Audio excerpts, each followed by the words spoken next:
Don't let us wait and see. ఏటా 4 లక్షల ఉద్యోగాలు ఇస్తానంటున్నారు. ఎలా ఇస్తారు సార్? ఏంటి ఇది సాధ్యమేనా? డెఫినెట్గా ఎందుకు సాధ్యం కాదండి. Let us have a positive opinion అని. ఎలా 4 లక్షల ఉద్యోగాలు? ఇంకా అంతకన్నా ఎక్కువ వస్తాయి. మార్గం ఉండాలి. ఒక ఎగ్జాంపుల్ ఏం లేదండి. మీకు థాయిలాండ్ చూసారు, చిన్న చిన్న ఇండస్ట్రీస్ ఉంటాయి. తైవాన్ మీరు చూడండి ఒకసారి, అన్ని యాన్సెల్ ఇండస్ట్రీస్ ఉంటాయి. ఆంధ్రప్రదేశ్లో అద్భుతమైన యువత ఉన్నారు. నా తెలంగాణ నా ఆంధ్రప్రదేశ్ నా తెలుగు జాతి అంటాను నేను. 14 కోట్ల మంది తెలుగు జాతి అన్న గొప్ప ఉత్కృష్టమైన దేశం. పోరాట పట్టుకున్న కొమరం భీమ్ కానీ, అల్లూరి సీతారామరాజు అని, ఉయ్యాలవాడ నరసింహారెడ్డి కానీ, కన్నిగండి హనుమంతు కానీ, పోరాట యోధన మాల కన్నమనిడు కమాండర్ ఇన్ చీఫ్, ఒక ఆర్మీ కమాండర్ ఇన్ చీఫ్, దళితుని పెట్టిన ఒక గొప్ప జాతి. పోరాట స్ఫూర్తి ఉంది. అద్భుతం. సత్యనాథేళ్ళు గారు ప్రపంచంలో ఎక్కడికి వెళ్ళిన సాఫ్ట్వేర్ ఉండేది ఉంది. డొక్కా సీతం గారు లాంటి వాళ్ళు ఉన్నారు. ప్రపంచాన్ని కాపాడిన ఆరోమేషన్ టెట్రాసైకిన్ ఇచ్చి ప్రపంచాన్ని కాపాడిన ఎల్లాప్రగడ సుబ్బారావు గారు అనేక మంది మహానుభావులు మన దేశాన్ని కాపాడారండి, ప్రపంచాన్ని కాపాడారండి. అందువలన సత్తా ఉంది. ఉద్యోగాలు అంటున్నారు. ఇవాళ రాయితీలు కనుక, ఇన్సెంటివ్స్ కనుక కేంద్ర ప్రభుత్వం ఏం చేసిందంటే దుర్మార్గంగా గుజరాత్ తరలించిన 9,60,000 కోట్ల ప్రాజెక్టులు ఇంప్లిమెంట్ అవుతున్నాయి. పైపులో ఉన్నాయండి గుజరాత్లో. ఆంధ్రప్రదేశ్లో 20,000 కోట్ల ప్రాజెక్ట్ వచ్చిందంటే ఎగిరికి అంతే కింద పడిపోతారు కొంతమంది. 7,000 కోట్లు వచ్చిందంటే అదే బ్రహ్మాండం బదులైపోయింది అన్నారు. అందువలన దయచేసి గమనించమని చెప్పుకోతున్నా, ఇన్సెంటివ్స్ ఏదైతే ఉన్నాయో 100% అని చెప్పి ఆ గిఫ్ట్ సిటీ అని దాన్ని పట్టిపోతున్నారు మోడీ గారు. అంతకుముందు ధోలేరా సిటీ అంట, అంతకుముందు గాంధీనగర్ అన్ని పట్టుకెళ్తున్నారు. దయచేసి ఆంధ్రప్రదేశ్కి హోదా విభజన హామీలో ప్రత్యేక హోదా వచ్చే రాయితీలు, ఇన్సెంటివ్స్ ఇంకా ఈశాన్య రాష్ట్రాలకు 2027 మార్చి 31 వరకు కొనసాగుతున్నాయి. దయచేసి దీని మీద కాన్సన్ట్రేషన్ చేయండి. ఏదో టీవీలో పెట్టుకుని మనకు ఒకటి వచ్చేసింది, లులు మాల వచ్చేసింది, ఆ మాల వచ్చేసింది, ఈ మాల వచ్చేసింది, దానివల్ల కాదండి. కాంప్రహెన్సివ్గా డెవలప్ కావాలి, ఇండస్ట్రీస్ డెవలప్ కావాలి, ఎన్సిఎల్ఎస్ డెవలప్ కావాలి. యువతకి ఇప్పుడు ఎంఎస్ఎంఈలో సపోర్ట్ చేస్తాను. దాని అడ్వాంటేజ్ కేంద్ర ప్రభుత్వం మొత్తం గుజరాత్ యువతకు, ఉత్తర భారత యువతకు అని కాదండి. మనం కూడా అవకాశం తీసుకోవడానికి ఇక్కడ అవకాశాలు లేవు. ఏం పెట్టుకుందాం అనే కొన్ని పరిస్థితి వస్తుంది. దాని మీద తీసుకుంటే అద్భుతంగా డెవలప్ చేసి 4 లక్షలు కాదు, ఇవాళ 10 ఏళ్ళు ఆలస్యం అయిపోయింది, ఒక తరం నాశనం అయిపోతుంది. ఇప్పుడు కన్నా హోదా విభజన హామీల మీద దృష్టి పెట్టమని చెప్పి కోరుతా ఉన్నాం. అందుకని వారికి ఇప్పుడేం మేము ఒత్తిడి చేయము, సూచన చేస్తున్నాం గౌరవ ముఖ్యమంత్రి గారికి. అన్ని పార్టీలు సపోర్ట్ చేస్తే 4 లక్షలు కాదు 5 లక్షలు అంతే తప్ప ఏదో కాగితాల మీద వేసుకునే లెక్కలుగా మాత్రం మార్చొద్దండి. You can do it subject if is able to achieve this. Definitely let us have a positive opinion. కొత్తగా ముఖ్యమంత్రి పదవి స్వీకారం చేశారు ఇప్పుడే. అందువలన వారికి పూర్తి అభినందన తెలియజేస్తున్నాను. వారు ఈ విషయంలో సక్సెస్ కావాలని, హోదా విభజన హామీలు సాధించుకుంటే సక్సెస్ అవుతారని చెప్పి మనం చేస్తున్నాం. అమరావతిలో రియల్ ఎస్టేట్ పెంచడానికి అక్కడ రాజధాని ఏర్పాటు అంటున్నారా సార్? రియల్ ఎస్టేట్ గురించి వాళ్ళకి ఎక్స్పీరియన్స్ వాళ్ళని అడిగితే బాగుంటుందండి. ఈ ప్రపంచంలో ఎక్కడ సరే GSDP, gross state domestic product అని ఉంటారు. దాంట్లో ఏదైతే ఉందో దాంట్లో రియల్ ఎస్టేట్ కూడా ఒక భాగమేనండి. అందువల్ల అభివృద్ధి సూచికల్లో అది కూడా నిర్మాణ రంగంగా రియల్ ఎస్టేట్ కూడా భాగమే. నిర్మాణ రంగం కాకుండా అది భాగమే. కాబట్టి అది ఇవాళ అంటే వ్యాపారం లేను, దాంట్లో కూడా లేను, బట్ బాగా ప్రైసెస్ పెరిగి నేను చెప్తా ఉన్నాను. ఎందుకంటే 2018లో 20,000 ఉన్న గజం 2022 వచ్చేటప్పటికి 5,000, 7,000 పడిపోయింది. దానివల్ల అభివృద్ధి వచ్చిందని చెప్పను నేను.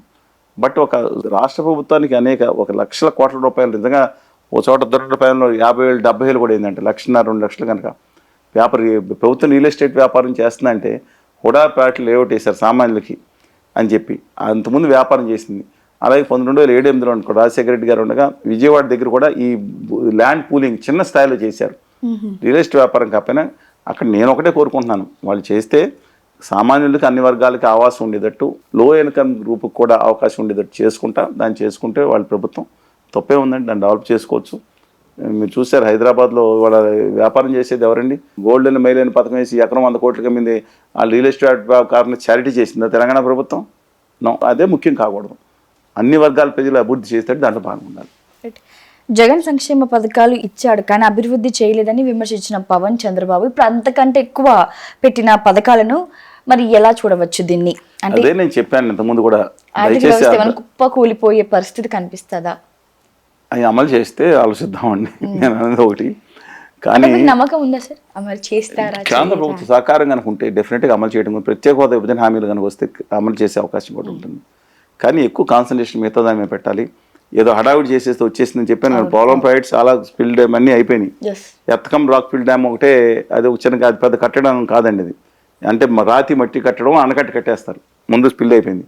మిగిలిన ఇది కట్టేసి మన ప్రాజెక్ట్ కట్టేసి అని హడావిడి బాజా బయలు కొట్టుకునే అది తప్పకుండా మిగతా రిహాబిలేషన్ సెటిల్మెంట్ కేంద్ర ప్రభుత్వ శాఖ అంత 100% వాళ్ళ దగ్గర తీసుకుని సాధించుకోగలుగుతుంది. అలాంటివి చేయాల్సిన అవసరం ఉంది. అలాగే కోస్టల్ ఇండస్ట్రియల్ కారిడార్ పెట్టాలి. దాని మీద కాన్సన్ట్రేషన్ చేయాలి. మొత్తం 4 hubs ఎంతో మెయిన్ ఇచ్చారు, మిగతా 7 hubsకి ఎక్స్టెండ్ చేయమన్నారు. అలాగే రాయలసీమ ఉత్తరాంధ్రానికి నిధులు ఇవ్వాలి. ఇవన్నీ కూడా అమరావతి ఇవన్నీ కూడా చేసుకుంటే డెఫినెట్గా ఆర్థికంగా రాష్ట్రం డెవలప్ అవుతుంది.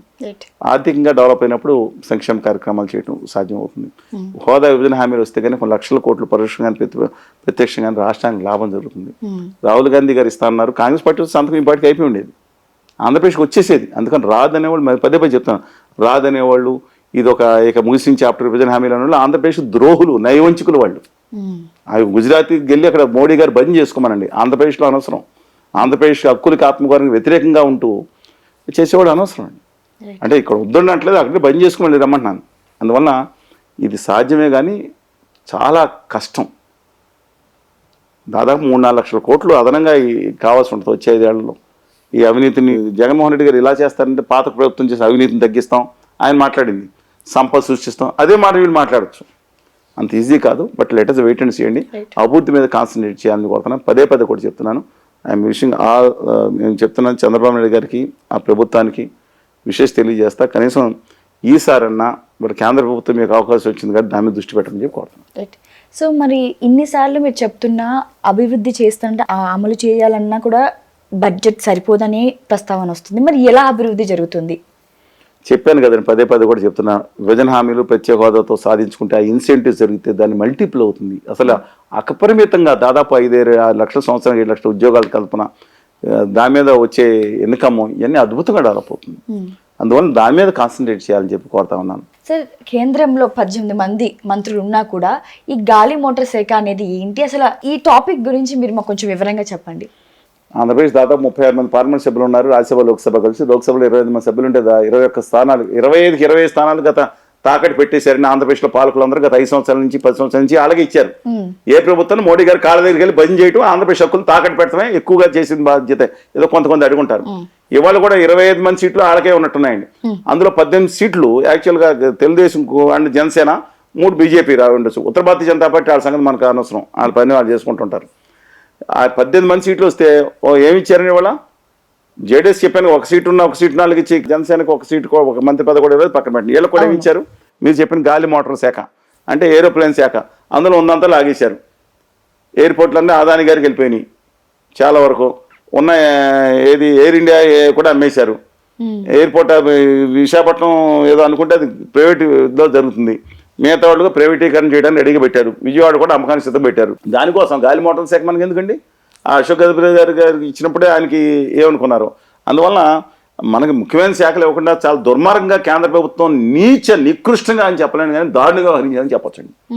ఇవాళ ఆఖరికి ప్రొఫెసర్ డాక్టర్ చంద్రశేఖర్ గారు, ఇప్పుడు రామ్మోహన్ రెడ్డి గారు తక్కువైంది, ఎంత బహుభాష పెరిగినా దమ్మున్నాడు, మాట్లాడతాడు, పని కార్యశాలతో కూడా యువకుడు 36 సంవత్సరాలు అత్యంత పిన్న వయసులో ఉన్న ఆయనకి పక్కన పెట్టిన ఆయనకి ఇవ్వలేదు, పక్కన పెట్టారు.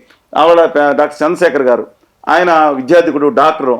ఆయన వచ్చి నువ్వు గ్రామీణ అభివృద్ధి అంటే చేయవచ్చు. గ్రామీణ అభివృద్ధిని ఎవరి దగ్గర? శివరాజ్ సింగ్ చౌహాన్ గారు దాదాపు 2 దశాబ్దాలు ముఖ్యమంత్రి చేసిన వ్యక్తి దగ్గర. ఆయన ఏమన్నా డమ్మీ అయితే పని చేసుకోవచ్చు. ఈయన రెండోది జ్యోతిరాజ్ సింధియా గారి దగ్గర ఆ 2 శాఖలు తీసుకొచ్చింది సహాయ మంత్రి. ఇది ఇండిపెండెంట్ ఛార్జ్ కూడా కాదు. దేనికి ఏం చేసుకోవాలండి? ఇట్లో ఏం చేసుకోవాలండి? వీళ్ళని ఆ కిషన్ రెడ్డి గారు ఉన్నారు సోదరులు, ఆయనకి మాత్రం బొగ్గు ఇచ్చారు, తన గన్లు ఇచ్చారు. అందువల్ల ఆయన తెలుగు జాతి బిడ్డగా తను ప్రూవ్ చేసుకునే అవకాశం వచ్చింది. ఖచ్చితంగా ఆయన కాదని అన్నాం.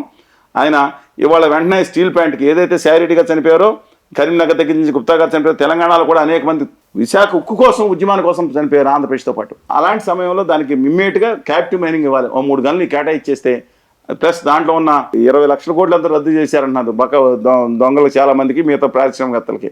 అందులో 15,000 కోట్లు 20,000 కోట్లు అది కూడా రద్దు చేయడం పెద్ద ఇబ్బంది కాదు. క్యాప్టివ్ మైన్ చేసి ఇంకొక 4,000 కోట్లు పెడితే స్పెషాలిటీ సీలు వస్తున్నాయి. ఈ ప్రపంచంలో బెస్ట్ కర్మాగారం కింద అవుతుంది. అది ఒక కర్మాగారం కాదు, ప్రజల రక్తం త్యాగంతో ఏర్పడిన తెలుగు ప్రజల రక్తం త్యాగంతో కర్మాగారం దాన్ని నిలబెట్టుకునే అవకాశం వచ్చింది. తెలంగాణ భూగర్భంలో ఉన్న సింగరేణి గనుల్ని ఆ గుజరాతీ వ్యాపారులకు ఇంకోళ్ళకి అమ్మేదే నికృష్టమైన కుట్ర కొనసాగుతుంది. తెలంగాణ సమాజం అంతా మొత్తుకుంటుంటే ఇవాళ తిరిగి అదే గన్ను మంత్రి శాఖ మంత్రి అయ్యారు కాబట్టి ఒక్కటి కూడా బయటికి వెళ్లకుండా ఇంకా కొత్త గన్ను చేసుకుని అలాట్మెంట్ చేసి ఇక్కడ ఆల్రెడీ తెలంగాణలో పవర్ ప్రాజెక్టులు పెట్టారు. దానికి కోల్ లింకేజ్ చేసుకోవాల్సిన అద్భుతమైన అవకాశం వచ్చింది. గన్నులు కూడా డెవలప్ చేసుకోవాల్సిన అవసరం వచ్చింది. అందువల్ల వారికి అలాగే బండి సంజయ్ గారు సామాన్య కుటుంబం నుంచి చాలా ఆయన కమిట్మెంట్ ఈజ్ గ్రేట్ అండి. అద్భుతమైన కమిట్మెంట్ ఆయనకి. సరే ఆయన భాషలో ఉండొచ్చు కానండి, ఆ పార్టీకి నిలబడి ప్రాణం పెట్టి పనిచేశాడు బండి. కానీ ఆయనకి ఇవాళ ఆయన లాయల్టీకి లాభం లభించింది. అమిత్ షా గారు చెప్పులు అక్కడ పెట్టి మనం తీసుకొచ్చి పెట్టారు కాబట్టి ఆయన మంత్రివర్గంలో పెట్టుకున్నారు, హోంశాఖలో పెట్టుకున్నారు. సరే నేను తప్పను, అది కూడా ఆయన ఎంపీగా ఉండి చేయడం తప్పు అంటున్నా బహిరంగ. ఆ తండ్రి మీద అభిమానం ఉంటే తండ్రి చెప్పులు ఇంట్లో పెట్టుకోవచ్చు, ప్రతిసారి బయట మోడీ గారిలో ఫోటోలు తీసుకోవాల్సిన పని లేదండి ఇవాళ. అది తప్పు. కానీ ఇవాళ ఆయనకు హోంశాఖ ఇచ్చారు, ఖచ్చితంగా బలోపేతం చేయాల్సిన అవసరం ఉంది. వాళ్ళకి దేశ హోంశాఖ, తెలంగాణ కాదు, వీళ్ళు మంత్రులు దేశ మంత్రులు. అలాగే లోకనాథం గారి వరదమ్మ గారి అబ్బాయి మురుగన్ గారు అని తమిళనాడు, ఆయనకి కూడా కేంద్ర మంత్రి పదవి ఇచ్చారు. అలాగే ఇప్పుడు 6 మంత్రులు ఉన్నారు. అదే శ్రీనివాసవరం గారిని ఆంధ్రప్రదేశ్లో పరిశ్రమల శాఖ సహాయ మంత్రి ఇచ్చారు ఎవరి కింద. డెఫినెట్గా పరిశ్రమలు నిలబెట్టుకోవాల్సింది. ప్రత్యేక హోదా మీద, విభజన హామీ మీద ఇవాళ తను కృషి చేసి ఆంధ్రప్రదేశ్ ప్రజల రుణం తీర్చుకోవాలని కోరుతున్నాను. గుజరాతీ ప్రభువుల రుణం కాదండి. గుజరాతీ భజన చేయడానికి అక్కడ చేసుకోవచ్చు, but I'm having letters have a positive opinion all this. ఎవరైతే ఉన్నారో 6 మినిస్టర్స్, ఆనరబుల్ మినిస్టర్స్ మీద మై హంబుల్ రిక్వెస్ట్ ఈజ్, మీకు అవకాశం వచ్చింది, చరిత్రలో గొప్పగా నిలిచిపోతారు, చరిత్ర ద్రోహులుగా నిలిచిపోతారు, చేసుకోండి. పవన్ కళ్యాణ్ గారికి ఎందుకని డిప్యూటీ సీఎం ఇవ్వలేదే? ఇచ్చారండి. పవన్ కళ్యాణ్ గారు డెఫినెట్ గా డిప్యూటీ సీఎం అని దేంట్లో ఉండదండి. దేంట్లో భారతదేశ రాజ్యాంగంలో డిప్యూటీ సీఎం పదవులు లేవండి. మనం దాన్ని పిలుచుకుంటాం, ఆ ప్రోటోకాల్ ఒక ఆర్డర్ ఇష్యూ చేస్తారు స్పెషల్ గా. వాళ్ళ దాంట్లో అధికారంగా ఫస్ట్ అమాంగ్ చీఫ్ మినిస్టర్స్ ఎవరంటే చీఫ్ మినిస్టర్, తర్వాత డిప్యూటీ, ఆయనకి ఎయిర్పోర్ట్ లో స్క్రీనింగ్ తప్ప మిగతా స్పెషల్ పవర్స్ ఏమి లేవండి. అందువల్ల ఆయనకి ఇస్తారు, డెఫినెట్ గా ఇవ్వబోతున్నారు. ఆయన ఓపీ విల్ సక్సీడ్. కానీ సినిమాలో ఒకటే ప్రాబ్లం ఏంటంటే, రామారావు గారు 2 సినిమాలు చేసినా ఈయన 6-7 సినిమాలు ఉన్నాయి.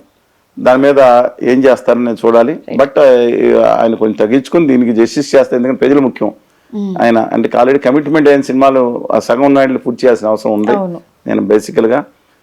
కానీ మిగతా సినిమాలన్నా రద్దు చేసుకుని ఆయన దీని మీద ఫుల్ కాన్సన్ట్రేషన్ పెట్టాలని కోరుకుంటున్నాను. పాజిటివ్ ఆంధ్రప్రదేశ్కి జరుగుతున్న అన్యాయాల మీద పోరాడాల్సిన అవసరం, పోరాడి పెట్టగలిగింది. పాచిపోయిన లడ్డులు కాదు, భయంకర నమ్మక ద్రోహం ఏమని చేసింది ఉత్తర భారతీయ జనతా పార్టీ ఆంధ్రప్రదేశ్కి. అందువల్ల ఆయన ఉప ముఖ్యమంత్రిగా ఉన్నా ఎట్లా ఉన్నా రాయలసీమ ఉత్తరాంధ్రకి ఈ 7 సంవత్సరాలు ఇంకా నమ్మక ద్రోహం చేసిన ఉత్తర భారతీయ జనతా పార్టీకి మీద పోరాడి సాధించుకుంటే డెఫినెట్ గా చరిత్రలో నిలిచిపోతారని కోరుకుంటున్నాను. చివరి ప్రశ్న sir.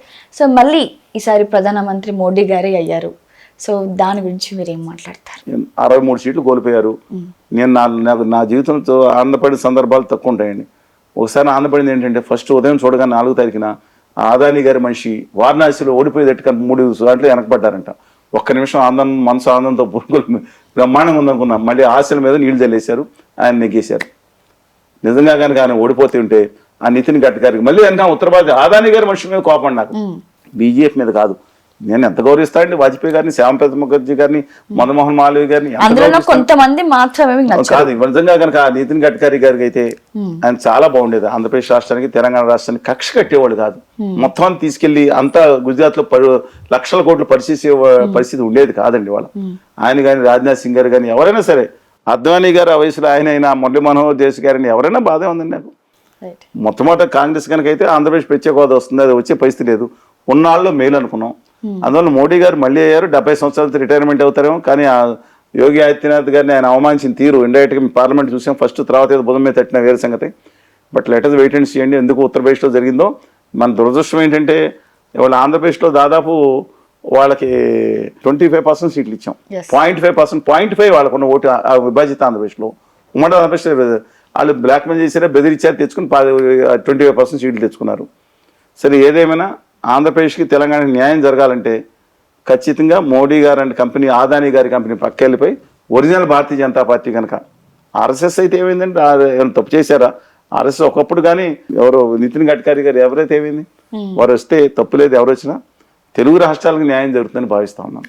Thank you sir, thank you so much.